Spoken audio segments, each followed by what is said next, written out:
Kabanata 344. Sa isang iglap, sa labas ng Hus Manor, isang pangkat ng mga armadong tauhan ang mabilis na pumasok, lahat sila ay mga anak ng pamilya Chan.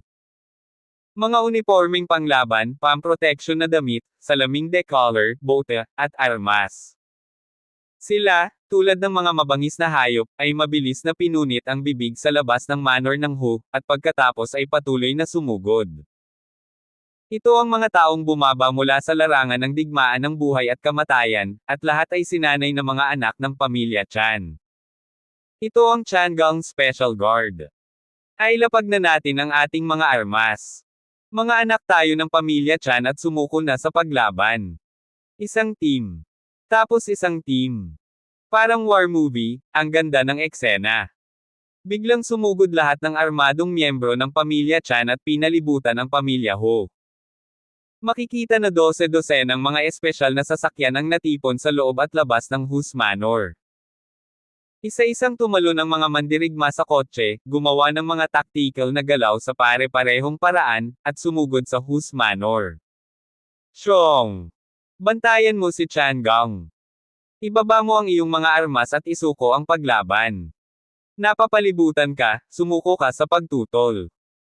Sa isang iglap, ang mga anak ng pamilya Ho, nang makita ang eksenang ito, lahat ay lumingon sa kanilang direksyon at naghintay upang bumuo ng isang paghaharap sa mga anak ng pamilya Chan. Ang magkabilang panig ay mahusay na sinanay ng mga tauhan at hindi mahuhuli. Bukod dito, nakikinig lang sila sa sarili nilang mga may-ari. Lay down your arms. Isuko mo na ang laban. Naghiyawan at nagsisigawan ang mga tao sa magkabilang panig. Bang bang bang. Bumusina, babala.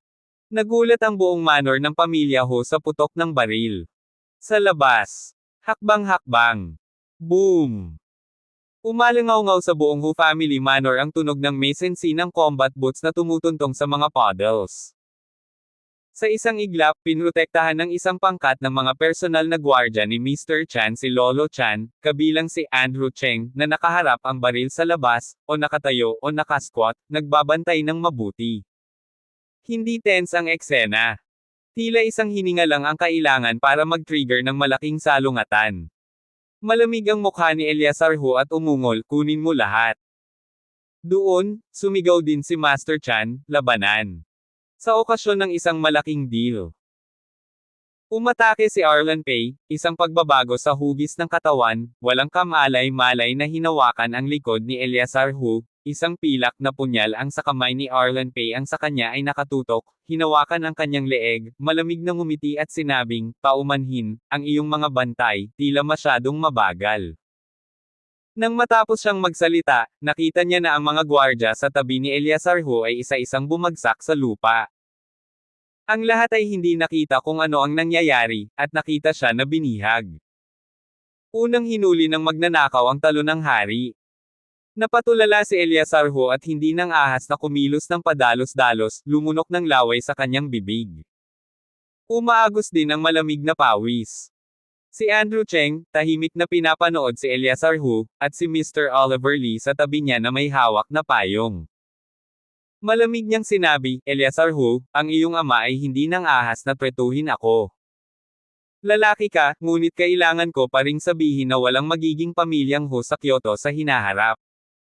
Sa madaling salita, parang pagsubok, may kasamang kulog.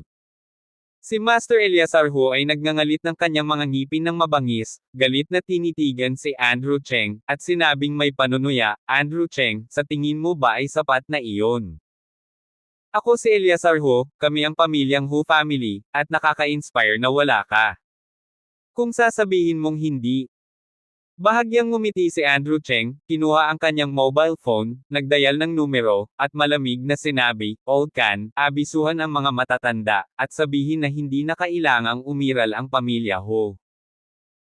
Si Mr. Ernel Can sa dulo ng telepono ay sumasakay sa isang flight patungong Shangjang at tumango ng magalang, my good young master, ngunit ang bagay na ito, maaaring hindi madaling sumang-ayon ang mga matatanda.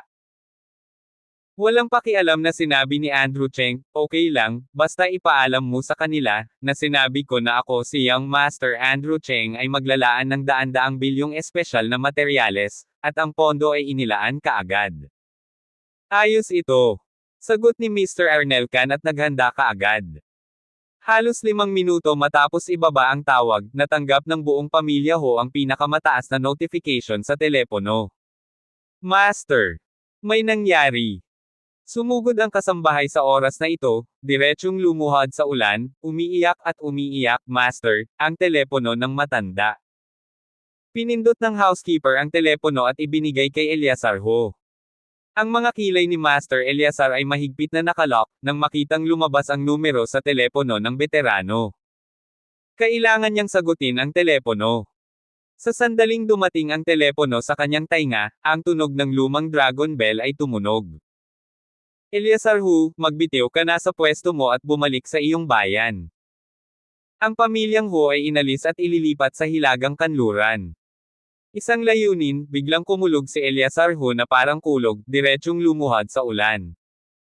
Walang pakialam na lumingon si Andrew Cheng, naiwan siyang hindi nakikitang likod.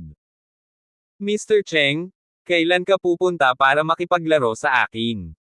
Sumunod si Lolo Chan, at walang pakialam sa mga bagay sa likod niya. Mula ngayon, magkakaroon na ng 3 tagong pamilya sa Kyoto. Tinulungan ni Andrew Cheng si Lolo Chan sa pagsakay sa loob ng kotse at sinabing, mamaya, bibisitahin kita. May mga gagawin pa ako, kaya hindi na muna ako magtatagal. Pagkatapos ng lahat, pinaandar ni Andrew Cheng ang kotse at malamig na sinabi, bumalik na tayo sa Shangjang. Pagkatapos ng 3 oras, bumaling muli ang kanyang mga mata kay Shangjang, ang press conference ni Big Ang. Ang buong komperensya ay ganap na nag-ambala. Parami ng parami ang tumayo at inakusahan si Marian Yang. Si Boyet Hao, Fred Hao at iba pa ay nakatayo sa gilid at tahimik na tinatangkilik ang ganitong uri ng paglalaro. Lalo na nang si Marian Yang ay nabasag ng mga bulok na itlog at ang imahe ay nasira, nakaramdam sila ng katuwaan. Ang panig ni Marian Yang, na napapaligiran ng lahat, ay nagsisikap na magpaliwanag. Huwag kang ang magsalita ng kalokohan. Makonsensya ka Big Ang sa paggawa ng peking gamot, dapat tumawag tayo ng pulis para mahuli ka. Oo itong bisyo na babaeng ito, peking gamot talaga, grab mo. Kuya, depende pa rin sa katawan, mura talaga. Pinagalitan ng lahat, at ang hitsura ng pagturo at pag-igting ng kanyang mga ngipin ay nagpatingin kay Marian Yang sa kanyang mga mata at nakaramdam ng napakamali at inosente. Ganap na bulong-bulungan. Gayunpaman, hindi siya maipaliwanag. Patayin mo siya. Ang asong ito, ang puso ng ulupong. Patayin siya. Hindi ko alam kung sino ang gumawa ng lalamunan. Isang tao sa karamihan ang nagsimulang puntiryahin si Marian Yang. Na-snap. Isang malakas na sampal. Hindi alam ni Miss Chu kung saan ito nanggaling, binigyan niya si Marian Yang ng isang sampal, pagkatapos ay itinuro ang kanyang ilong at pinagalitan, Marian Yang, kailangan mo pa ring maging walang hiya, para manalo sa kontrata, matulog sa napakaraming amo. May ebidensya ako dito. Hawak ni Miss Chu ang bagay na tinatawag na USB flash drive sa kanyang kamay. Si Miss Chu ang sekretarya ni Mr. Fred Hao. Tinapin ni Marian Yang ang kanyang mukha at sumigaw, kalokohan, gumagawa ka ng chismis. Hindi pa. Hindi. Ngumisi si Miss Chu at inabot ang U-disc sa staff, sinabing, umalis ka at bitawan mo ito, gusto kong makita ng lahat sa sarili mo, kung anong uri ka ng maruming babae. Hindi nagtagal, sa malaking screen, lumabas ang mga nakakahiyang larawan ng mga lalaki at babae. Umaasa ako. Siya talaga. Sa hindi inaasahan, ganitong klaseng babae. Sobrang nakakadiri. Ang babaeng nasa larawan ay talagang kapareho ni Marian Yang. Nang makita ni Marian Yang ang eksenang ito, ang buong tao ay hanggal, siya ay hindi. Sina Alvin Lau, Heidi Huang at iba pa sa gilid ay naiinip din. Naniniwala silang si Marian Yang ay talagang na-set up lang. Gayunpaman, maaaring balewalain ito ng ibang tao, kahit na alam nilang mali ito, magiging totoo ito. Wala ako niyan. Hindi ako yun. Fake yun. Synthesize niya. Sinubukan ni Marian Yang ang kanyang makakaya na magpaliwanag, ngunit ang lahat ay patuloy na nagtuturo, ng iinsulto at mayabang. Si Fred Howe sa gilid ay nagbigay ng thumbs up kay Secretary Chu upang ipahayag ang kanyang papuri. Ito ang kanilang sabuatan. Dad, mabaho siya, the next is our debut. Sabi ni Fred Howe. Tumango si Boyet Howe at pinaikit ang kanyang mga mata, nagpapahayag ng pasasalamat kay Fred Howe. Anak, sa wakas lumaki ka na. Kahit na ang maliliit na aksyon ay kaiyahiya, sa negosyo, ito rin ay isang mabisang paraan. Bigla. Marahas na tinulak ni Miss Chu si Marian Young. Bumagsak siya sa lupa dahil naka-high heels siya at hindi stable ang kanyang timbang. Sa taglagas na ito nakaramdam si Marian Young ng pananakit sa kanyang ibabang tiyan. Nakahiga doon ang buong tao, nakatikip sa kanyang tiyan, mabilis na namutla ang kanyang mukha, at nagngangalit ang kanyang mga ngipin at sinabing, tiyan. Ang aking tiyan. Pagkatapos, sa ilalim ng guya at palda ni Marian Young, may lumabas na dugo. Baby. Bilisan mo, dalhin mo ako sa ospital. Si Marian Young ay mukhang nasaktan, iniunat ang kanyang kamay, at sumigaw sa karamihan. Gayunpaman, walang nag-aalaga dito, at lahat ay itinuro si Marian Young at pinagalitan. Natural na nakita ni Miss Chu ang eksenang ito at nagulat siya. Alam niyang buntis si Marian Young. Minsang nagngangalit ang kanyang mga ngipin at malupit, lumapit siya at muling sinampal si Marian Young sa mukha, pinagalitan, asawa mong bastard, ang sarap malaglag di ba? Sa unang tingin, ito ang uri ng taong ipinagbuntis mo. Ang asawa mo talaga. Walang kwenta. Kinagat ni Marian Young ang kanyang mga ngipin, tiniis ang sakit, tinakpan ang kanyang tiyan, at hinayla siya ni Secretary Chu na nagsusumamo. Pakiusap, ipadala mo ako sa ospital. Bilisan mo, ang anak ko. Gayunpaman, si Marian Young ay napapaligiran ng lahat, at sina Alvin Lau at Miss Heidi Huang sa labas ay hindi makita ang nasa looban. Malupit din si Secretary Chu. Alam niya na kinamumuhian ni Fred Howe si Marian Young, kaya hindi niya pinahalagahan si Marian Young, at kinagat ang kanyang mga ngipin at sinabing, mamatay ka kasama ang mga ligaw na species sa iyong tiyan. Sa sinabi nito, sinadya niyang itulak muli si Marian Young. Si Marian Young ay nakahiga sa lupa, tinatakpan ang kanyang tiyan, ang kanyang mukha ay mapotla, at ang dugo sa ilalim ng kanyang palda ay nakasisilaw. Andrew Cheng, nasaan ka na?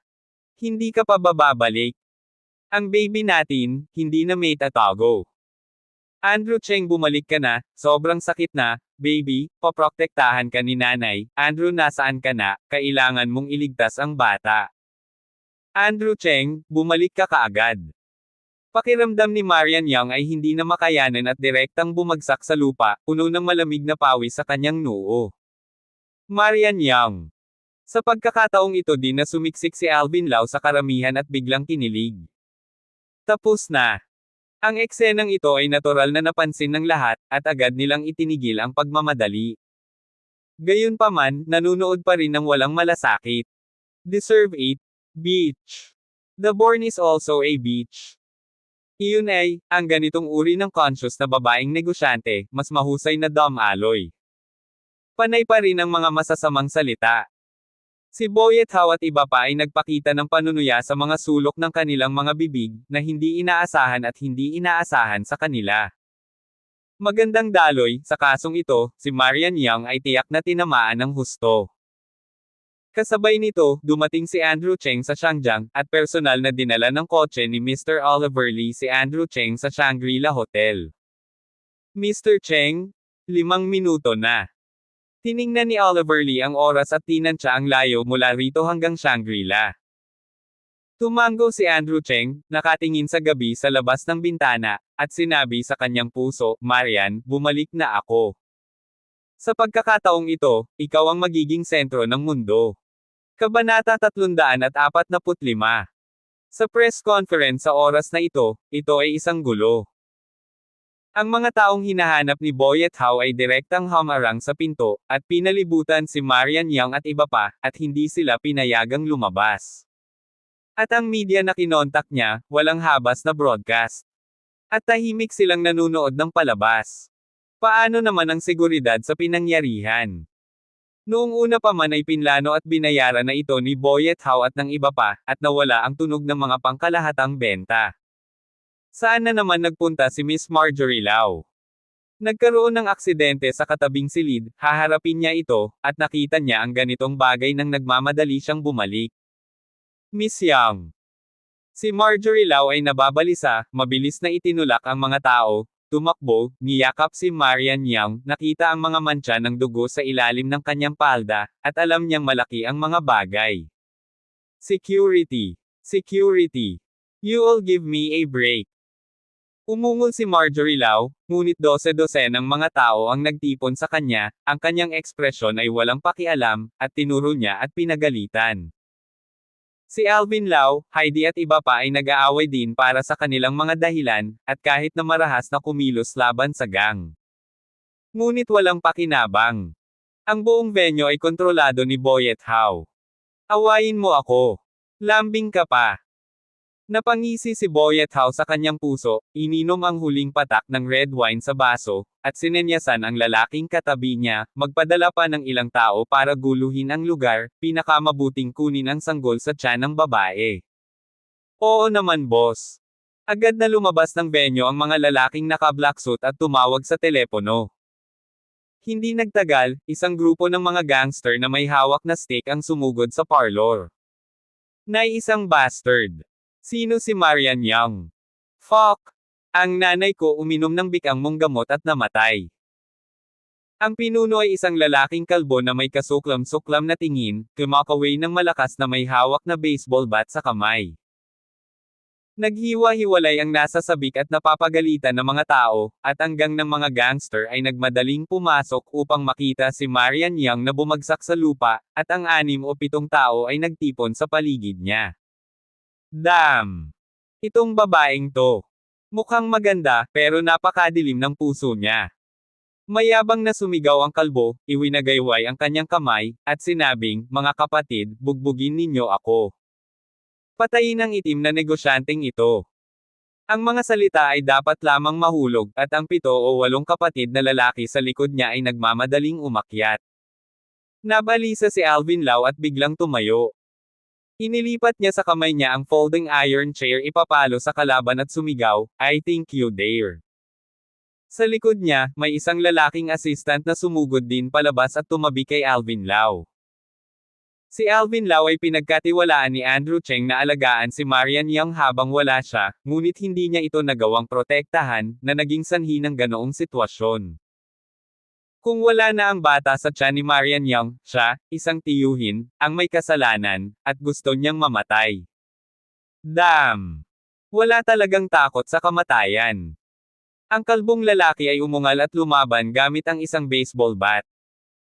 Biglang-bigla, 7 o 8 tao, alinsunod kay Alvin Lau at sa kanyang katulong, ay lumaban sa mga grupo. Ang init ng eksena. Ngunit mabilis. Kung tutuusin, ang 2 kamao ay mahirap talunin ang 4 na kamay. Si Alvin Lau at ang lalaking katulong ay diretsyong nahiga, ang kanilang mga ulo ay pagdanak ng dugo, miserable. Puno ng luha ang mga mata ni Miss Heidi Huang, at sumugod siya at sumigaw, huwag mong patulan ang boyfriend ko. Tatawag ako ng pulis. Na-snap. Ang kalbong lalaki ay sumampal, hinampas si Heidi Huang sa lupa, sumipa ng ilang talampakan, at pinagalitan, boyfriend.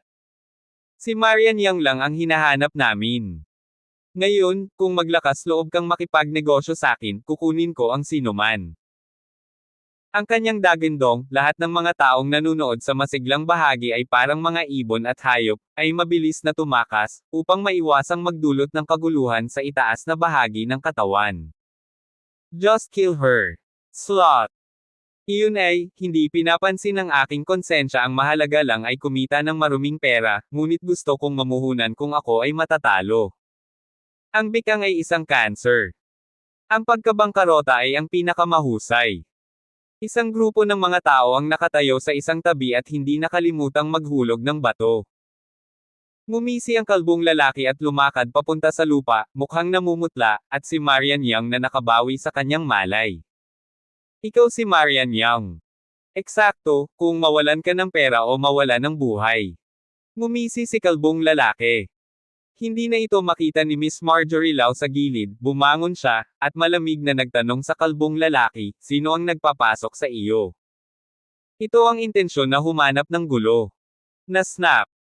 Ang kalbo na ulo ay humahampas at humampas, pinagalitan at sinabing, "Fuck, mukhang maganda, may parte ba sa'yo na nagsasalita dito?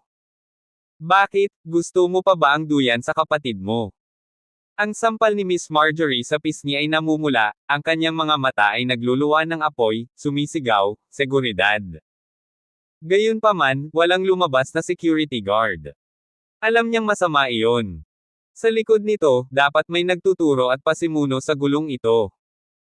Si Marjorie Lau, na tumingin kay Boyet Hao at iba pa, ay tumingin dito. Walang hiya talaga ang matandang ito. I don't care who you are. This is Shangri-La. Who dare to make trouble? I will call the police to arrest you all. Si Boyet Hao ay hindi kapanalig, at nasa likod ni Marjorie si Marian Yang, na buntis. Dahil sa pakikiramay sa pagitan ng mga kababaihan, hindi niya iiwan si Marian Yang sa oras na ito. Si Alvin Lau sa kabilang panig ay nagmatigas din na bumangon mula sa lupa, na may namamaga na ilong at namamaga ang mukha, nakatayo sa harap ni Miss Marjorie, sumisigaw, "Damn it!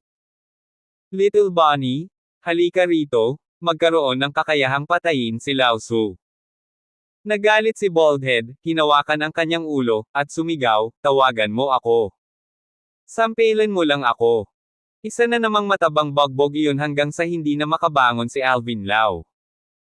Dinuraan ni Baldhead si Alvin Lau, at pagkatapos ay naglakad papunta kay Marjorie, malamig na ngumiti at sinabing, "Bakit, magandang babae, gusto mo bang lumabas?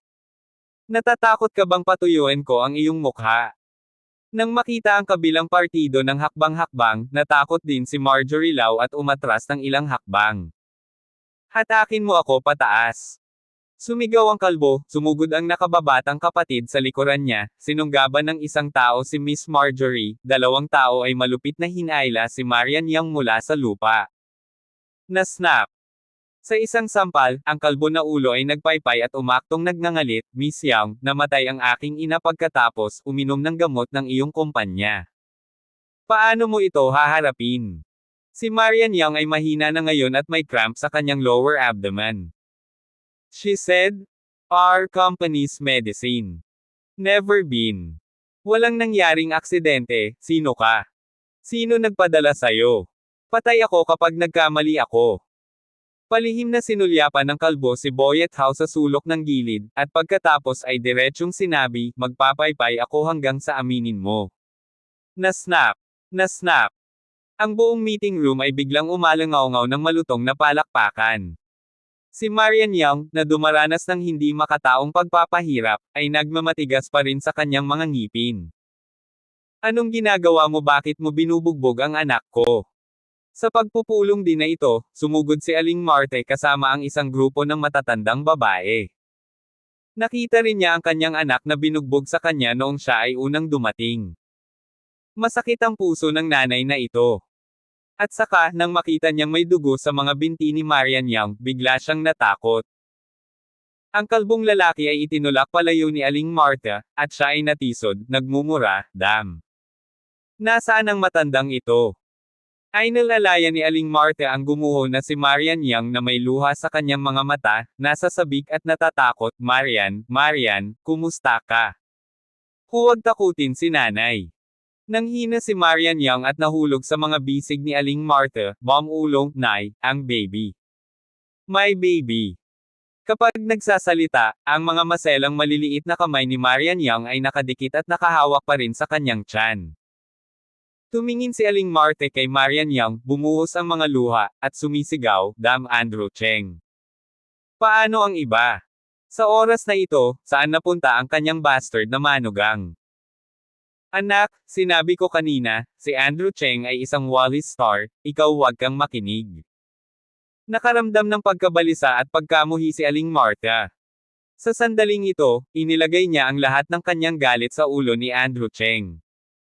"Nay, huwag mong sisihin si Andrew Cheng, baka naantala lang siya."